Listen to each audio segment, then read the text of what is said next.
साल है, अरे सोने का वक्त है, सोने का समय है। बाल लीला को कहते हैं स्वर्ण समय, इसीलिए बच्चे सब कुछ भूल जाते हैं लेकिन अपने बालपन को नहीं भूलते। 80 साल का बुढ़ा हो जाता है, माता हो जाती है 90 साल की, लेकिन अपने बालपन को कभी नहीं भूलती। क्यों?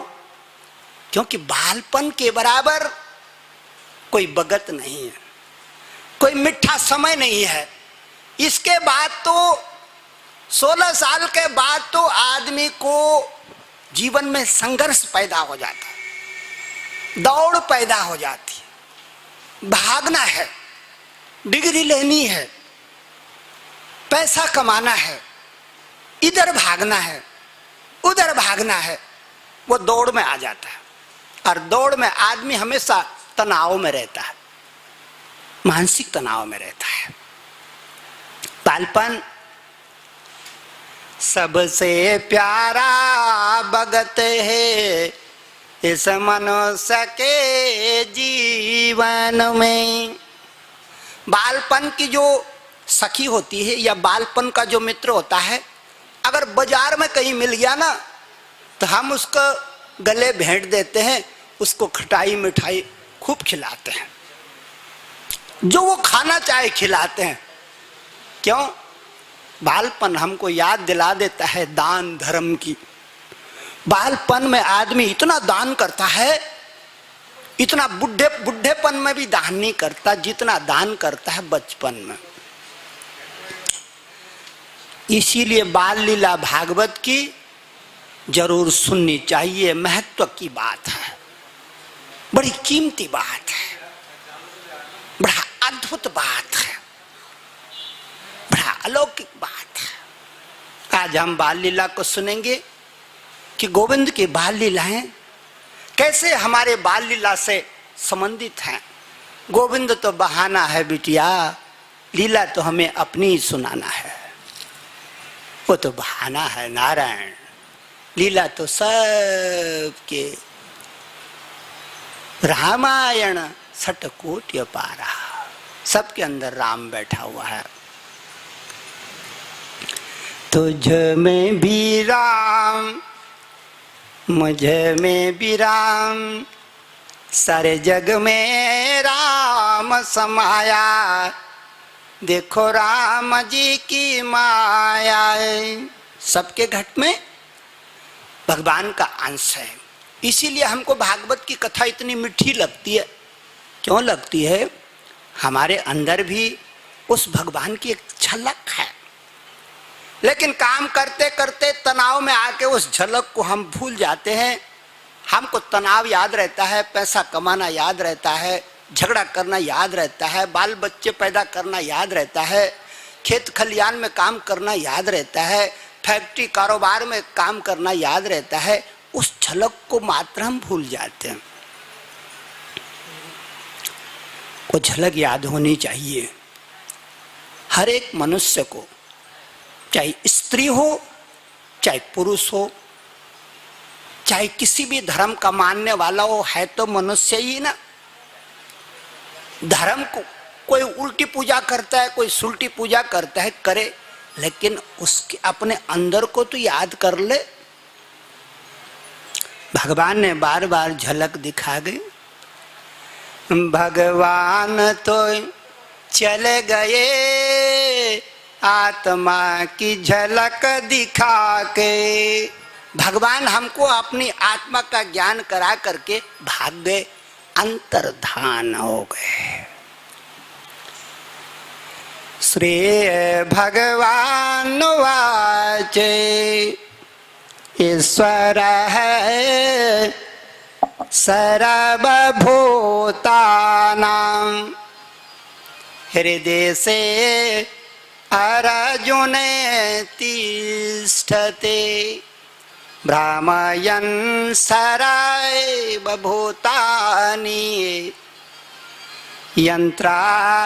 यंत्रारूढ़ानि मायया।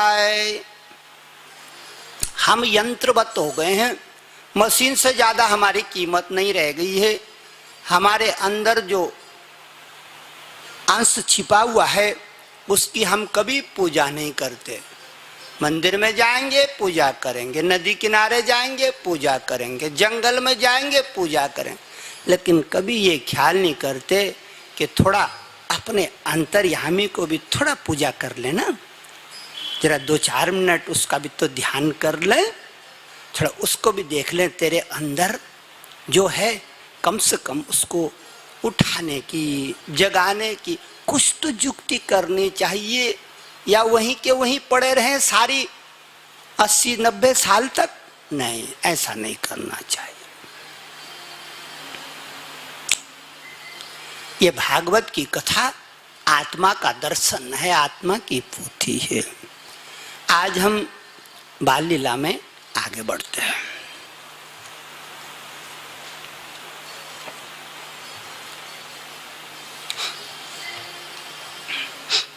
क्या कहते हैं गुरुजी, ध्यान से सुनो मेरी बहनों।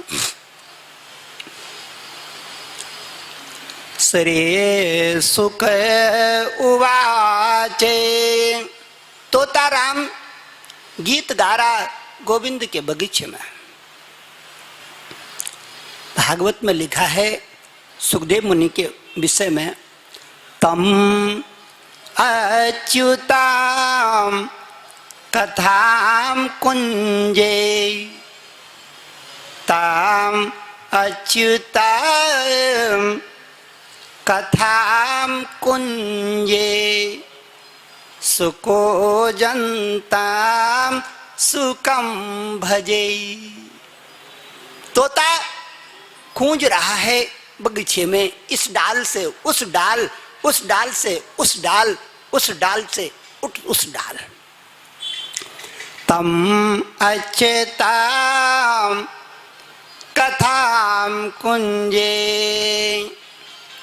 सुको जानता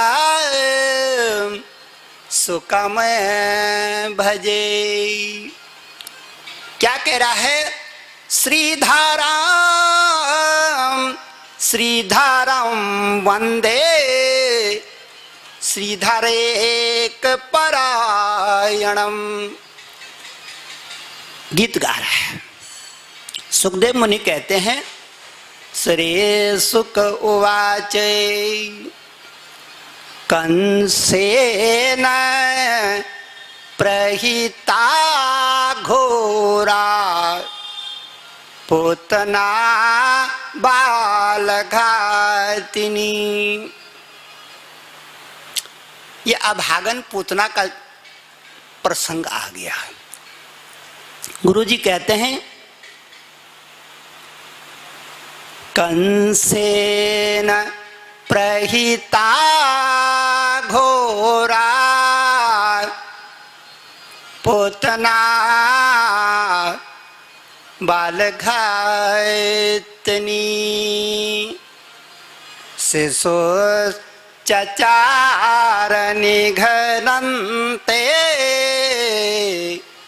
पुरग्राम ब्रजादिशो।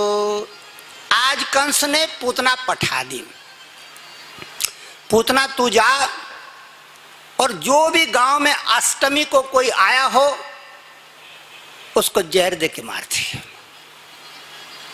पूतना गांव गांव भटक रही है, तुम्हारे गांव में कोई अष्टमी को आया?